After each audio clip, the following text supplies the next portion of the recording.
Hello and welcome to my video blog for Saturday, September the 10th. Oh, since the last time I reported, so much has happened. And the biggest things that happened were, first of all, we had that earthquake on the East Coast. Remember that one that came out of Washington that pretty much shook up the whole eastern seaboard and all the states surrounding Washington, D.C. It was crazy. And then there was Hurricane Irene. Yeah. Oh, between the earthquake and Hurricane Irene, I think everyone on the East Coast basically needs a minute. They need a minute. Maybe they need to smoke a cigarette in order to calm their nerves down. Why do they need to calm their nerves down? Because of Mother Nature. Yeah, Mother Nature and her crazy daughters. Oh, yeah. She's got some crazy ones. Remember that one that came a few years ago? The one by the name of Katrina? Yeah, she was the one-night stand the country had. She was the one where everybody thought, like, you wore protection. I thought you wore protection. I didn't wear protection. And guess what? Years later, we're still paying for it. Like child support. And then we have that crazy one named Irene. Now, Irene was the crazy daughter that basically the country married, and that relationship was doomed. So because it was doomed, what did the country do? They basically lawyered up and protected all their assets, because Irene was basically threatening to take out the entire family. So they protected themselves, you know, they went and, you know, put things up in a secure place and you know, hid all the belongings and tried to make everything was nice and secure, because she was coming. And so when she came, you know, we had to make sure that the family was intact, you know, the kids and yourself, yeah. And you had to make sure that mom and dad were intact. That's what the Carolinas, and everything was good. Whew.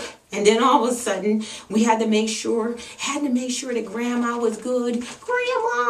Grandma would be New York City. Oh yeah, gotta take care of grandma. And we did, because basically Irene said, to grandma, and left grandma alone. So what did the press do? The press basically said, oh, okay, everybody's good. I mean, yeah, maybe our brothers and sisters over in Jersey got a little messed up, but everybody's good. And then all of a sudden, we woke up on Monday morning and forgot about the cousins in Vermont and up in Maine with all that flooding. Oh my goodness, that Irene, she didn't forget about them, because she basically wreaked havoc up there. Crazy. Now, something else that we forgot about, and somebody else who's back, is that Dick Cheney. Yeah, remember him, the former vice president? Oh, he's back, and he's got a ticker. And he wrote a book. Yeah, he wrote a book. And in this book, this is one of those books where he basically talks poorly about his former co-workers. It's that kind of book. Yeah. Now, who was he talking about? First of all, he talked about his boss, the president, George Bush, and basically said that, look, I was the brains, he was just a puppet, and I moved him along. Now, what has the president said about this? Nothing. He hasn't said a word. Now, he didn't have such high remarks for, who is it?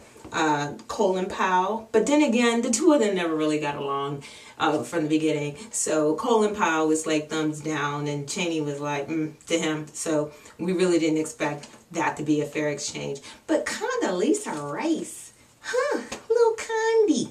Yeah, what did he say about Condi? Well, he basically accused her of being a girl and crying.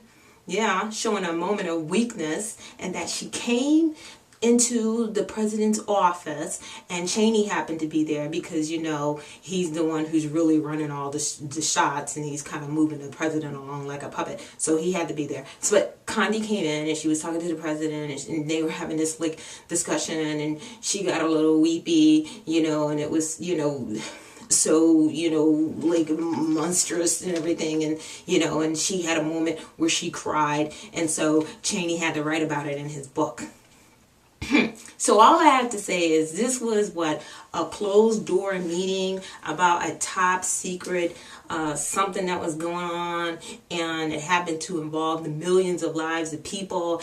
And sure, maybe there were some exchanges that happened, and there were some moments of reflection, and maybe a moment of humanity. Oh, I don't know. But Cheney felt the need to talk about it in his book, and I think there's a word for that down in the hood. It's called a snitch. Now, somebody that Cheney does like, he likes Hillary Clinton. And I'm sure when she heard that, she was like, ugh. But he likes Hillary Clinton. He likes her so much that he thinks that she should run on a Democratic ticket. Like, she should quit her job as Secretary of State, and she should challenge Barack Obama for the Democratic ticket. I think Cheney needs to basically wake up. I mean, I know he's been, taking some medications and that he was sick for a while, but 3 years have passed. We had that back in 2008. It's 2011. Wake up. Wake up. Now, somebody who is debating and somebody who is wide awake is Rick Perry and Mitt Romney. Oh my goodness, they had that debate on Wednesday, and I am so glad that the president didn't get his way and preempt that whole thing, because that debate was lively. Oh yeah, Rick Perry has come in and energized the Republican Party in a brand new way. It's crazy. And what were they talking about? Basically, we were talking about the jobs. They were talking about the jobs and who had the jobs and who did the most in order to get the jobs. And so they were going toe to toe and dishing out blows. And who dished the first blow? Well, firstly, it came from Rick Perry, who said to Mitt Romney that Michael Dukakis created more jobs than you did in the state of Massachusetts. Boom! And so then, of course, Mitt Romney had to come back and he said, well, George Bush created more jobs than you did in the state of Texas. Boop, boop. Oh, yeah. Back and forth. And the press ate it up. Because what did anybody else say? Nobody cares about what anybody else said. Because the press loves sound bites. They love things that they can basically put up in like little headers. Something that you can really sink your teeth into. And, Rick Perry is good for that. He's good for those sound bites. He's created the biggest sound bite at all out of that debate, and that soundbite happened to be about Social Security. Yeah, he was talking about Social Security, and he basically said it was a Ponzi scheme. Yes, all you young people out there working, thinking that you're gonna get something years from now. No, you're not. Social Security is a Ponzi scheme.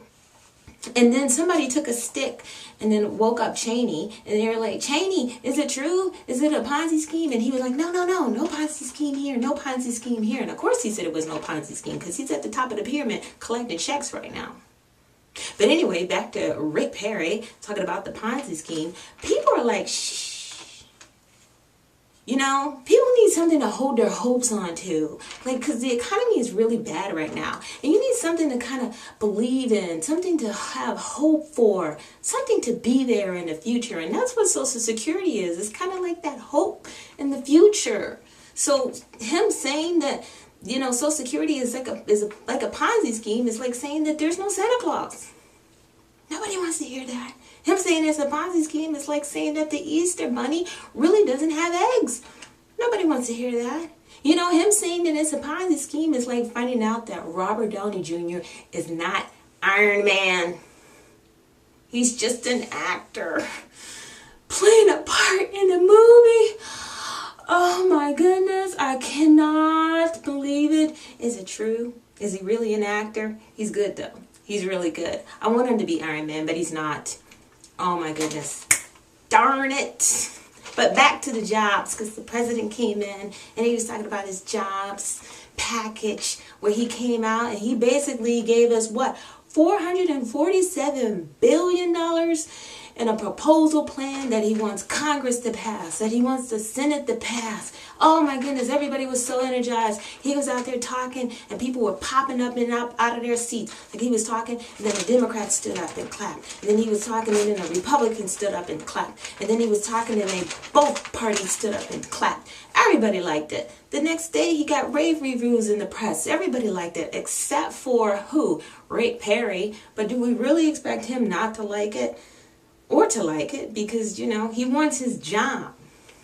So anyway, back to the president. Everybody loved the speech. But the biggest thing about that speech was the thing that happened before the speech. And the fact that Joe Biden and Speaker of the House Boehner were so chummy before the speech. And they were talking about golf and hanging out. And maybe Joe was hanging a little too close to Boehner because some of his tanning oil or whatever having to rub off on Joe Biden. Because the next day he showed up on Good Morning America looking like a Oompa Loompa.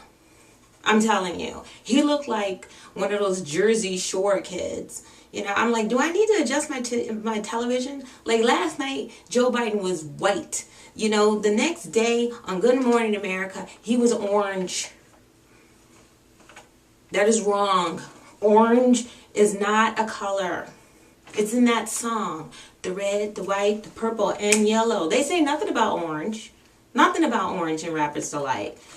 Take a shower, Joe Biden. Rinse that crap off of you.